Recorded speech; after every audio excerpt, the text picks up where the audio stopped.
산상 변모 주일입니다. 예수님께서 높은 산에 올라가셔가지고 제자들 앞에서 용모가 변화된 사건이 있었지 않습니까? 그 사건을 기념하는 것이 바로 산상 변모 주일입니다. 여러분, 이 산상 변모 주일에 하나님께서 오늘 본문을 통해서 우리에게 들려주시는 메시지를 함께 듣도록 합시다. 지난 본문에서 사도 요한은요, 예수님께서 이 세상에 인간으로 오신 이유에 대해서 설명을 했습니다. 예수님께서 왜 이 세상에 오셨습니까? 그는 죄로 타락한 인간과 하나님 사이에 단절된 관계가 이렇게 쫙 끊어졌는데 그걸 다시 회복하기 위해서 오셨어요. 예수님은 어떻게 그 관계를 회복하셨습니까? 예수님께서 우리 죄를 대신해서 죽으셨고요.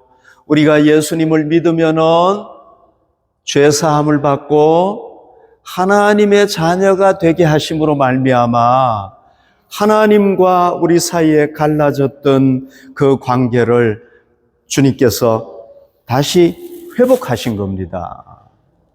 자, 이제 우리는 하나님과 교제하게 되었습니다. 아멘. 우리는 하나님과 교제하게 되었습니다. 구약시대의 이스라엘 백성들이 하나님과 직접 교제했잖아요. 하나님이 어디에 계셨습니까? 이 성막을 지었는데요. 이 하나님이 성막에 항상 계셨어요. 그래서 이스라엘 백성들은 어디 가든지 이 하나님과 교제할 수 있었단 말이죠.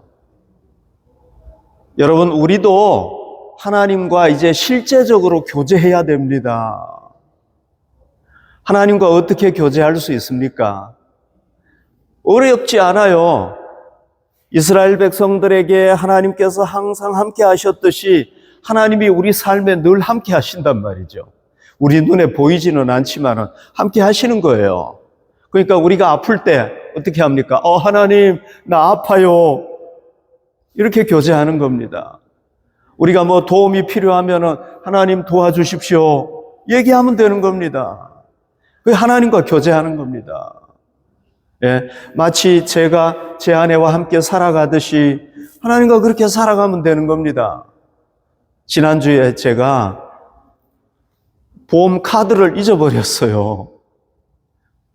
그래서 하나님께 기도했습니다. 하나님, 나 카드 잊어버렸는데 카드 찾게 해주십시오. 막 찾았더니 찾았어요. 할렐루야. 그러니까 여러분, 하나님과 교제하는 거는 어렵지 않아요. 그냥 하나님 우리 삶에 늘 함께 계시니까 그분과 늘 대화하면서 살면 되는 겁니다. 여러분, 제가 다시 한번 말씀을 드리지만은요, 우리 기독교는요, 우리가 막 힘들게 하나님을 찾아가는 종교가 아닙니다. 우리에게 이미 찾아오신 하나님과 교제하는 종교가 바로 기독교란 말이죠. 우리는요, 막 고행하고 수행하고 밥 굶고 막 이렇게 힘들게 하는 종교가 아닙니다. 우리는 살아계신 하나님과 교제하면서 그분을 사랑하고 그분에게 영광을 돌리면서 그분과 함께 복되게 살아가는 게 기독교란 말이죠. 아멘. 그러니까 여러분, 우리가 이런 좋으신 하나님과 교제하게 되었으니까 어떻게 해야 되겠습니까? 날마다 그 하나님과 교제해야 될 줄로 믿습니다. 자, 우리가요, 하나님과 교제하기 위해서는 하나님이 어떤 분인지를 알아야 됩니다. 왜요? 우리가 하나님이 어떤 분인지 모르면은요, 일방적으로 교제할 수가 있어요. 잘못된 교제를 할 수가 있어요. 바르게 교제를 하려면은 하나님이 어떤 분인지 알아야 되는 겁니다. 그래서 우리가 하나님과 바르게 교제할 때 뭘 받습니까? 하나님의 은혜를 받고 하나님께서 주시는 복도 받습니다. 우리가 잘못된 교제를 하게 되면은 심판과 저주를 받을 수도 있단 말이죠. 그러면은 사도 요한은요, 사도 요한이 소개하는 하나님의 본성, 하나님의 성품이 뭡니까? 하나님은 어떤 분입니까? 5절 봅시다. 우리가 그에게서 듣고 너희에게 전하는 소식은 이것이니 곧 하나님은 빛이시라. 하나님은 뭐라고요? 곧 ist Licht. 하나님은 빛이라는 겁니다. 사도 요한은 자기가 체험한 하나님이 어떤 분이냐면 빛이라는 겁니다. 여러분, 여기서 빛이라는 얘기는 뭐냐 하면은요, 우리 하나님에게는 불의가 없다는 것입니다. 악한 게 없다는 것입니다. 우리 하나님은 완벽하게 거룩하신 분이시고, 완벽하게 의로운 분이고, 완벽하게 좋으신 분이라는 겁니다. 나쁜 거는 하나도 없다는 것입니다. 우리 하나님은. 자, 구약 성경에도 보면은요, 하나님은 빛이라는 게 나옵니다. 이사야 6장 3절 봅시다. 서로 불러 이르되 거룩하다 거룩하다 거룩하다 만군의 여호와여 그의 영광이 온 땅에 충만하도다 하더라. 이사야 선지자가요, 어느 날 성전에 들어가게 되었습니다. 하나님의 보좌가 있고 하나님이 거기에 앉아 계셨는데요, 하나님이 어떤 분이냐 하면은 빛이에요, 빛. 이 빛이 얼마나 밝은지 온 세상에 하나님의 빛이 가득 차가지고 하나님의 영광이 가득 차 있게 된 겁니다.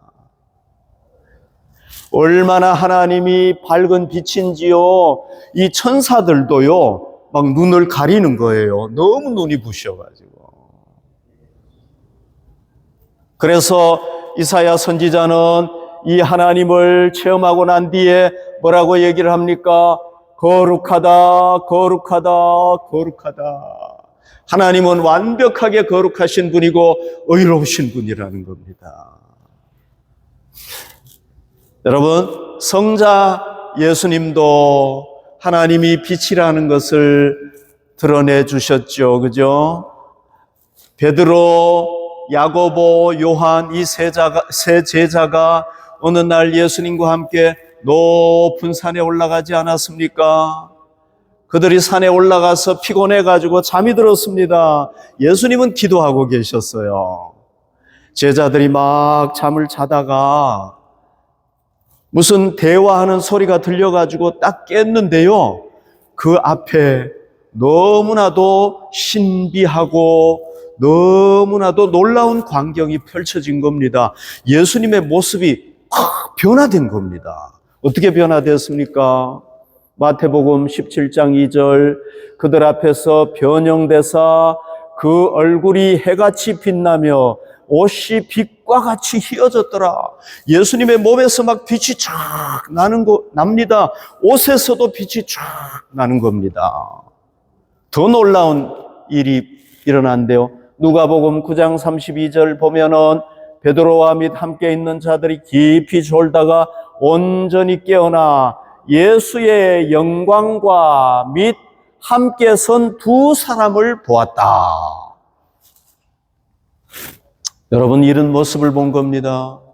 예수님께서 빛이 되셔서 이렇게 이 몸과 옷에서 빛이 쫙 나는 걸 봤고요. 그 다음에 모세와 엘리야가 옆에 서서 예수님과 대화하고 있는 걸 본 겁니다. 무슨 대화를 했느냐? 예수님께서 십자가에서 죽으실 것을 대화하는 것을 본 겁니다. 여러분, 이 사도 요한이 뭘 깨달았겠습니까? 여기 3명 중에 1명이 사도 요한 아닙니까? 사도 요한이 뭘 깨달았습니까? 예수님은 인간이지만은 그러나 성자시다. 아멘. 이걸 깨달은 겁니다. 또 뭘 깨달았겠습니까? 하나님은 구약 성경에 보면은 빛이라고 했는데 이 성자 예수님께서 우리 하나님이 바로 삼위일체 하나님이 빛이시다 하는 걸 보여준 겁니다. 아멘. 그래서 이 산상 변모 사건이 우리에게 가르쳐 주는 게 뭐냐 하면은 바로 하나님은 빛이시다. 하나님은 거룩하신 분이다. 하나님은 의로운 분이다. 하나님은 좋은 분이다. 하나님은 불의가 없는 분이다. 죄가 없는 분이다. 이걸 우리에게 가르쳐 주는 겁니다. 요한이 하나님은 빛이시다 이렇게 얘기했을 때 이 사건을 경험했기 때문에 그렇게 얘기하는 겁니다. 아멘. 박해자였고 다메섹으로 가던 사울이었죠. 원래 이름은 사울이 빛 대신 예수님을 만나게 된 겁니다. 사도행전 26장 13절에 보면 왕이여 정오가 되어 낮 12시였다는 겁니다. 태양이 최고로 밝을 때 아닙니까? 정오가 되어 길에서 보니 하늘로부터 해보다 더 밝은 빛이 나와 내 동행들을 둘러비추는지라. 바울이 누구를 만났습니까? 부활승천하신 예수님을 만났는데 뭐라고 표현했습니까? 그분은 해보다 더 밝은 빛이다 이렇게 표현한 겁니다. 해보다 더 밝은 빛이다. 여러분, 이 세상에 해보다 더 밝은 빛은 없어요. 누구만이 그런 빛이 될 수 있습니까? 태양을 창조하신 하나님만이 유일하게 그런 빛이 될 수가 있는 겁니다. 여러분, 우리가 태양 본다고 눈이 갑자기 멀어지나요? 아니죠, 그죠? 태양 딱 쳐다보면은 잠깐 우리가 눈을 못 뜨지만은 그러나 눈을 뜰 수 있잖아요. 이 바울은요, 이 태양, 이 예수님의 빛이 얼마나 강했는지요. 그거 딱 쳐다봤다가 눈이 딱 멀어져 버린 거예요. 안 보이는 거예요, 눈이. 얼마나 빛이 강한지. 3일 동안이나 이 사람이 보지를 못했어요. 그러다가 예수님께서 누구를 보내셨느냐 하면은 예수님을 신실하게 믿었던 제자 아나니아를 이 바울에게 보낸 겁니다. 그래서 이 아나니아가 바울에게 가가지고 안수 기도합니다. 예수님, 이 사람 좀 치료해 주십시오 하니까 눈이 열리게 된 거예요. 그러니까 이 하나님의 빛이 얼마나 강력했는가 모릅니다. 여러분, 이런 사건들을 쭉 보면은 하나님은 누구라는 걸 알 수가 있습니까? 하나님은 빛이시다. 아멘. 우리 하나님은 빛이라는 걸 믿으시기 바랍니다. 거룩한 분이라는 걸 믿으시고 의로운 좋으신 분이라는 걸 믿으시기 바랍니다. 하나님에게는요, 나쁜 것이 없습니다. 우리 하나님에게는 불의가 없어요. 죄가 없어요. 우리 하나님은. 왜? 빛이시기 때문에 그런 겁니다. 자, 우리가요, 이 빛 대신 하나님과 교제하려면은, 이 하나님과 펠로십을 가지려면은 두 가지 기본적인 자세가 필요해요. 몇 가지? 두 가지.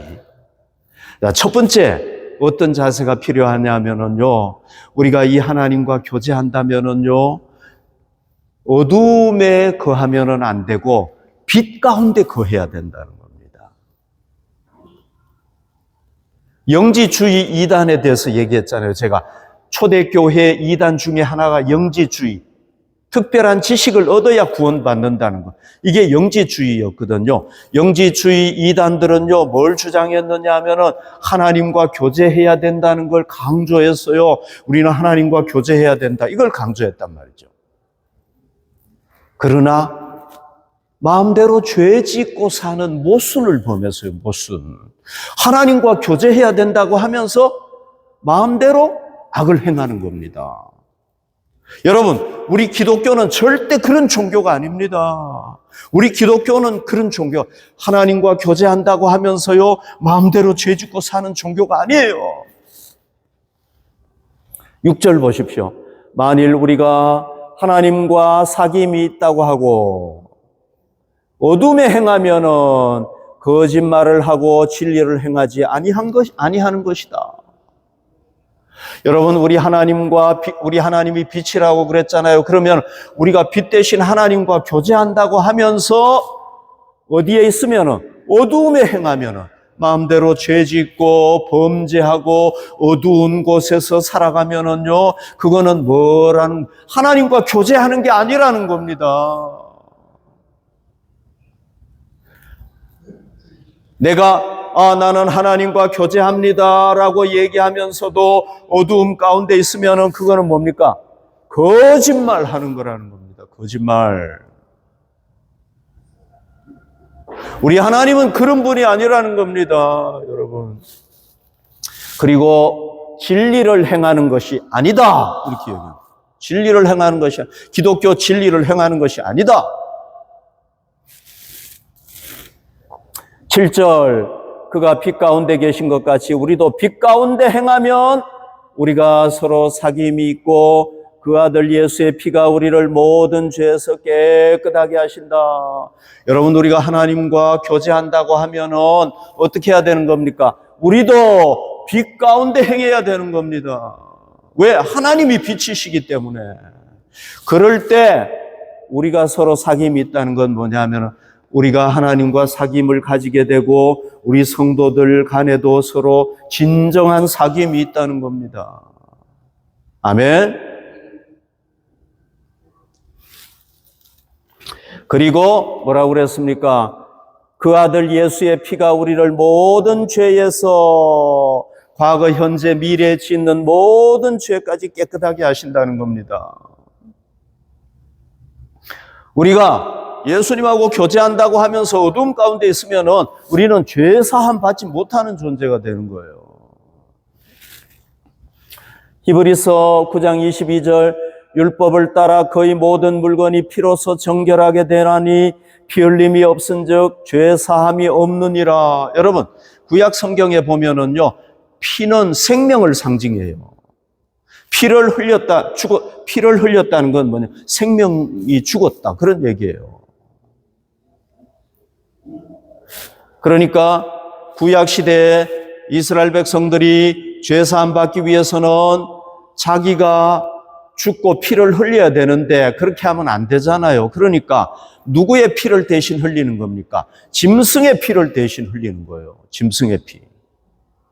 짐승이 대신 죽는 겁니다. 신약 시대에 오면은 우리 하나님께서 어떻게 합니까? 계속 짐승을 죽이는 것이 아니라 성자 예수님을 보내주셔가지고 성자 예수님이 어린 양이 되셔서 십자가에 달려서 보혈의 피를 흘리심으로 말미암아 모든 인류의 죄를 한 번에 그냥 대속해 버렸단 말이죠. 그래서 우리가 빛 가운데에 걸어갈 때에, 빛 가운데 살아갈 때에 하나님께서 이 어린 양 예수 그리스도의 보혈의 피로 우리를 깨끗하게 씻어주시는 겁니다. 아멘. 우리가 죄사함을 받게 되는 겁니다. 그러니까 우리는 어디에서 걸어가야 됩니까? 어둠 중에 걸어가면 안 되고 이제 예수님을 믿었으면 빛 가운데 걸어가야 된단 말이죠. 우리 그리스도인들은. 여러분, 우리가 빛 가운데로 걸어가십시다. 두 번째, 우리가 하나님이 빛이심을 믿는다면 우리는 어떤 태도를 가져야 됩니까? 우리는 죄인이라는 걸 인정해야 돼요. 죄인이라는 거. 하나님, 나는 죄인입니다. 그리고 우리가 죄를 고백해야 되는 겁니다. 죄를 고백해야 됩니다. 이 영지주의자들은요, 영지주의 이단입니다. 초대교회에 있었던 이단인데요. 이 영지주의 이단은요, 그 영적인 특별한 지식을 얻게 되면 더 이상 죄가 없다. 그 영적인 지식을 얻게 되면 이제 나는 죄가 하나도 없다. 이렇게 주장을 한 겁니다. 여러분, 이것은 기독교가 아닙니다. 이건 이렇게 믿으면 잘못된 기독교를 믿는 겁니다. 8절 보십시오. 만일 우리가 죄가 없다고 말하면 스스로 속이고 또 진리가 우리 속에 있지 아니한다. 여러분, 우리가 나는 죄가 없어. 나는 죄 하나도 없어. 나는 죄인이 아니야. 만약에 우리가 이렇게 얘기를 한다고 그러면은 우리가 누구를 속이는 겁니까? 스스로 우리 자신을 속인다는 겁니다. 여러분들 다 죄인이죠. 아멘. 저도 죄인이란 말이죠. 우린 다 죄인이에요. 여러분, 하루에도 얼마나 죄를 많이 짓습니까? 그런데 나는 죄가 없다. 나는 죄인이 아니다. 이렇게 하면 누구를 속이는 겁니까? 자기 자신을 먼저 속이는 겁니다. 그리고 진리가, 기독교 진리가 우리 안에 있지 않다는 겁니다. 그거는.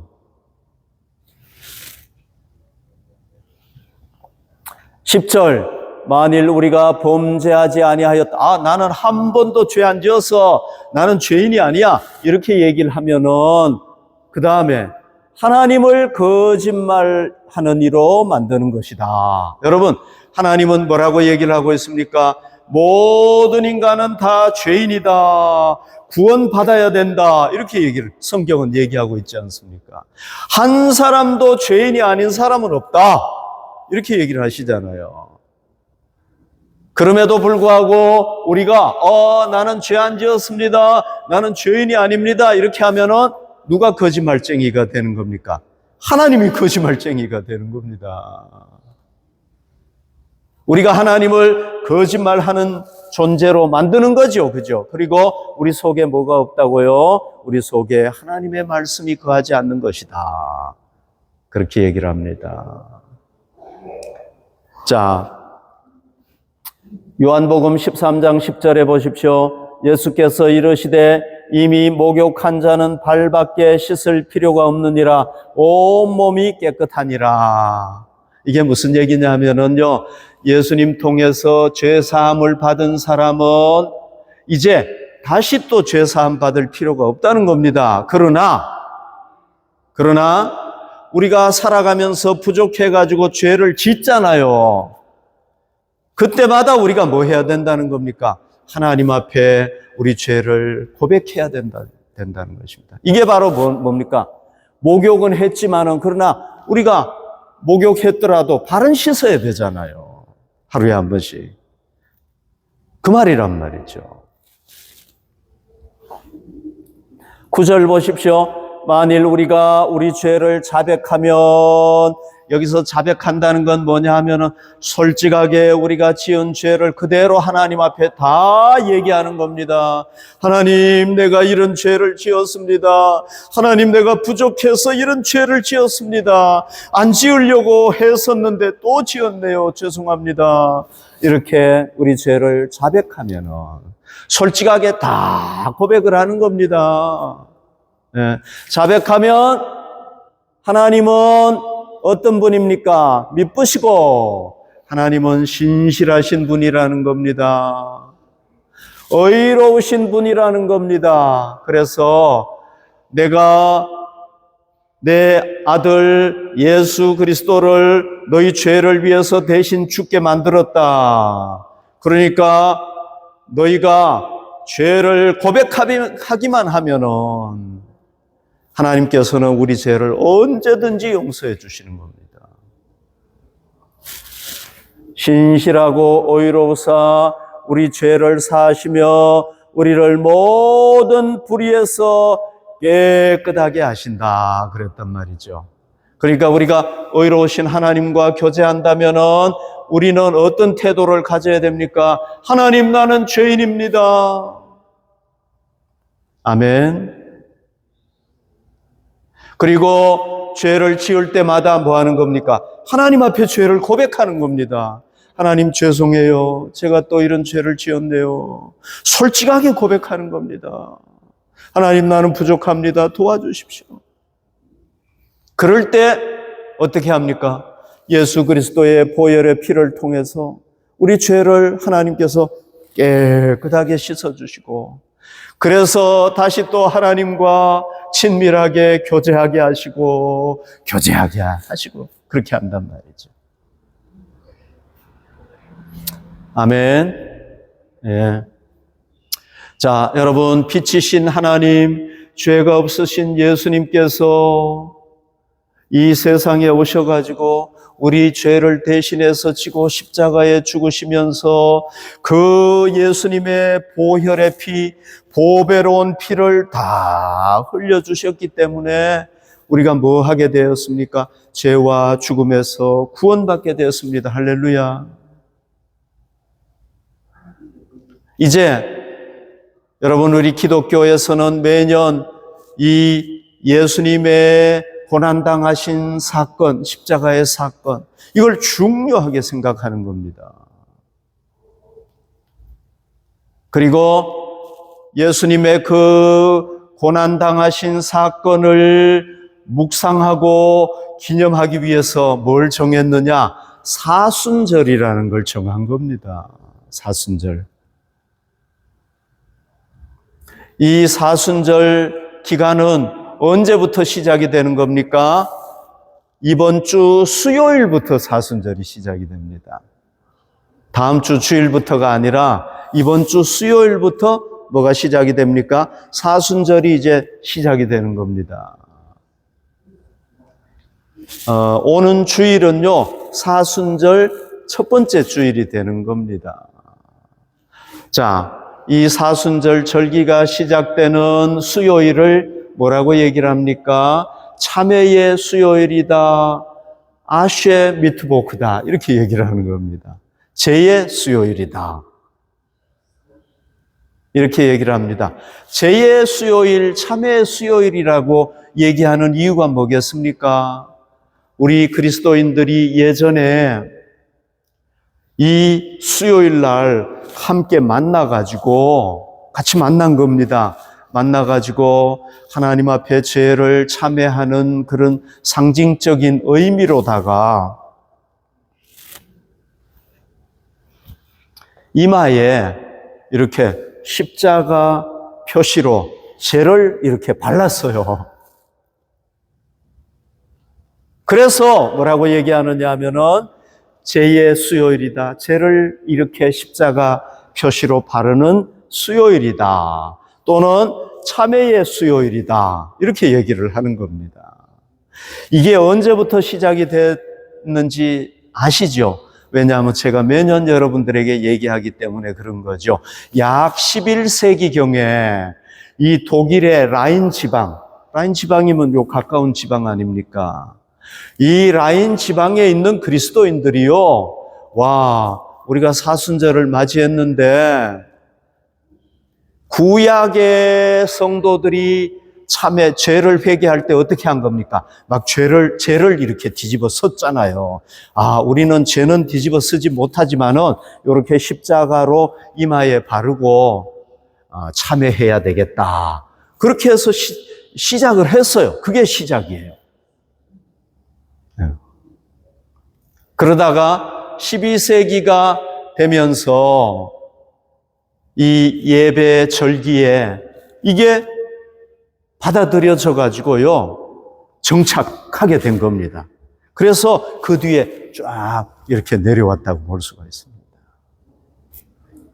자, 여러분, 이번 주 수요일은 무슨 수요일이라고요? 참회의 수요일, 제의 수요일. 뭐 하는 날입니까? 예수님께서 우리를 위해서 고난당하신 것에 대해서 감사하고요, 우리가 아직까지도 회개하지 못한 죄가 없는가 찾아봐야 됩니다. 그리고 회개하지 못한 죄가 있거나 옛날에 죄를 지었는데도 아직도 회개하지 못한 것이 있다면 그걸 찾아야 됩니다. 그리고 이 수요일 날 우리가 뭐 해야 됩니까? 하나님 앞에 죄를 회개해야 되는 겁니다. 수요일은 무슨 날이라고요? 우리의 죄를 회개하는 날이다. 그래서 죄의 수요일, 참회의 수요일이라고 하는 겁니다. 여러분, 이제 3일 지나면은 수요일이 되는데요, 그 수요일은 사순절이 시작되는 날입니다.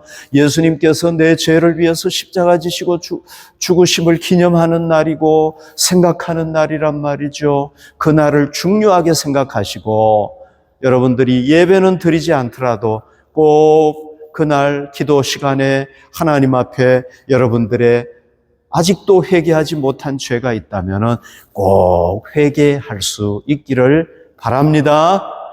아멘.